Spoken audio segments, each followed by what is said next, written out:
So I got lost in my Alan Wake thing there. What was I? It's much more about escaping, and it's got this really great dodge mechanism, and the way you fight with light is really cool.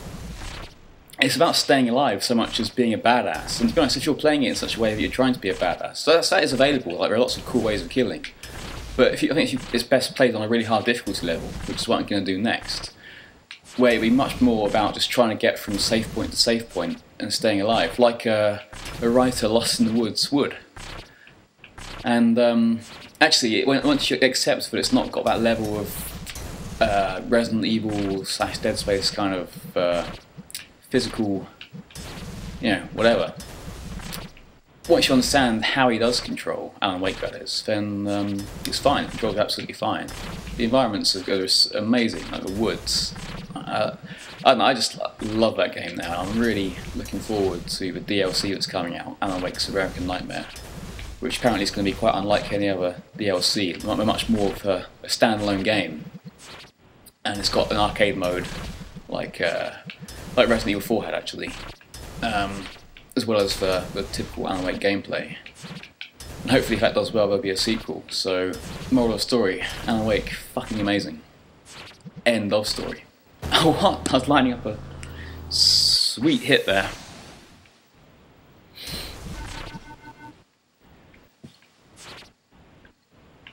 Speaking of other games, I do own Modern Warfare 3 for my sins, but I may give one player a shot, because I do enjoy the Cappy Price soap ongoing drama. As ridiculous as it is, the accents alone are pretty goddamn funny. I'm never going to play multiplayer again, and I'm not about to get negative on that game, because I've been negative enough in this commentary. All I'm going to say is that I've played several COD games since COD 4, and I just know that instinctively I'm done with that game engine, that franchise. That's it, I'm done. But what I'm debating is whether or not to sell it or swap it or whatever for other games.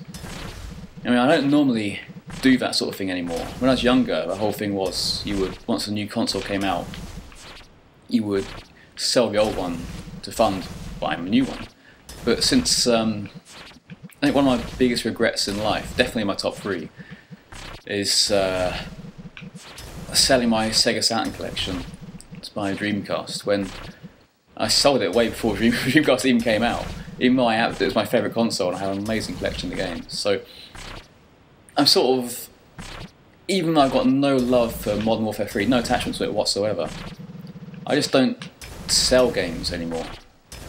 I kind of promised myself I wouldn't do that. I mean, it's as much as anything, it's good, just nice to have like that record of what you've done, how you've lived, the CDs or games kind of provides. Certainly. But at the same time, what's the point in keeping it if I'm not going to play it? Really? And if I don't like it, and if looking at it makes me pissed off. So I don't know, I might well sell it, or I don't know, burn it. But if and when, and it is when I do, thinking I'll either get Dead Space 2 or Resident Evil 5. 2 games that I really should own by now. I'm watching a Let's Play of Res 5 by a really funny director, YouTube director, Thick Moley, with his buddy Loyal Patreon. It's a pretty damn good Let's Play, but I've stopped watching it now because I don't want to spoil too much of the game. But it reminded me how much I enjoy the Resident Evil experience. I mean, I know it's not as good as Res 4, not supposed to be, but I'm sure it's still a lot of fun. And Dead Space 2, I heard that had nothing but good reviews, and I'm intrigued to see where the storyline goes next. Found it, pretty satisfying, pretty damn satisfying game.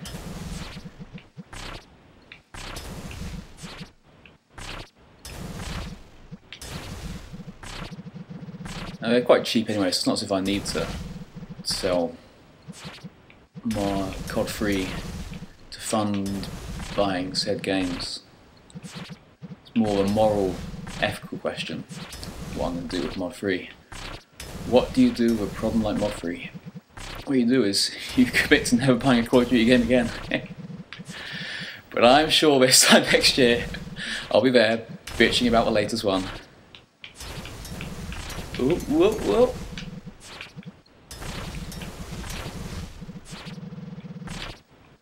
It's all a little bit pernickety. Oh god damn it, I was gonna go under one and then loop up.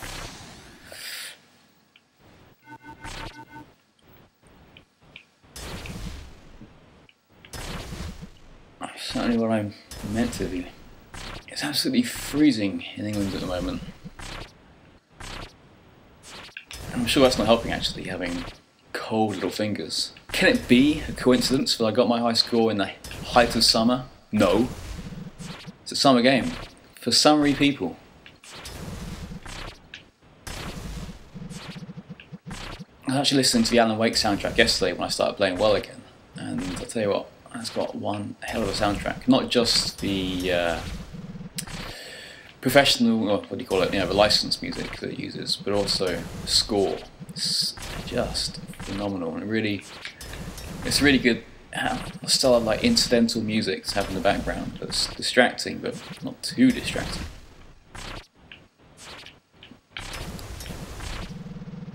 See that? You shouldn't put yourself in situations like that so early in the game, because it would just mean starting over again, having to play for another minute until you get there.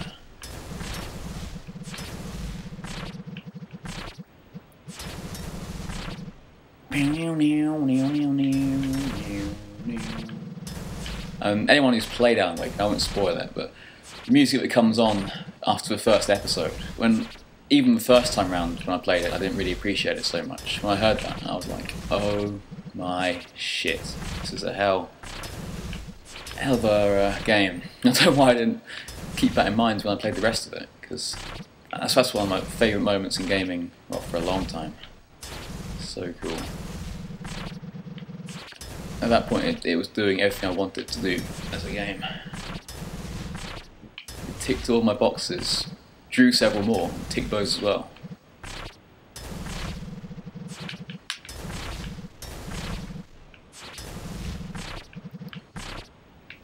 What was that? Oh god! Yeah, that sort of play. When it works, it's good because it means you go into an area you haven't visited previously in the run, so you're allowing other areas of the map to restock on gates, and I don't know, it just seems to take down more blues that way as well. It seems like once you get through it, it's a clearer map than it was, but when you don't, you just feel stupid because there's so many other options I had there.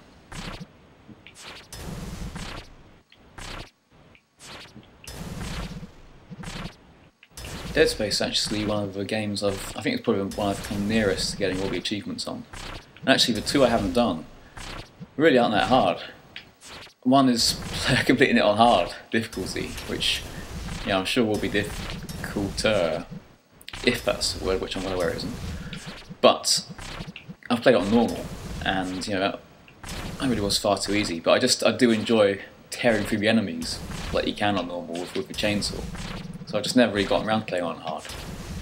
And the other one is completing it using just the plasma cutter, if that's the right name, which is the first weapon you get.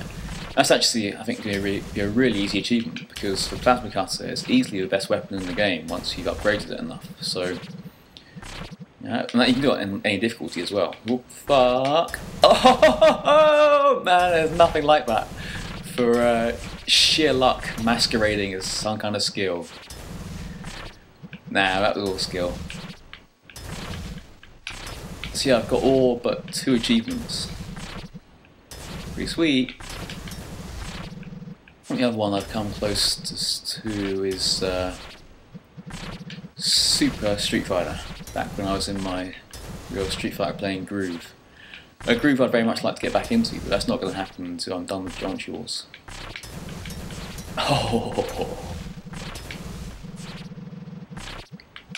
See, the other reason I'm just quite dogged at the moment about playing this game is, when else am I going to be as good at a game as I am at this one? I mean, it's just for some reason it's happened. I've got the skills to play this game well. It's not that I'm a bad gamer elsewise, but I can't see that I'll ever be number 1 per game again, like I was in this one, or number 3 or whatever. So while I'm in a point in my life where I can play the game a reasonable amount, I just feel like I want to. Oh yeah, I want to. Oh, what the fuck was, alright, you're right, I'm sure that was fair. It must have been blue was going faster than I realised, but that certainly had the distinct whiff of injustice. Nothing smells worse.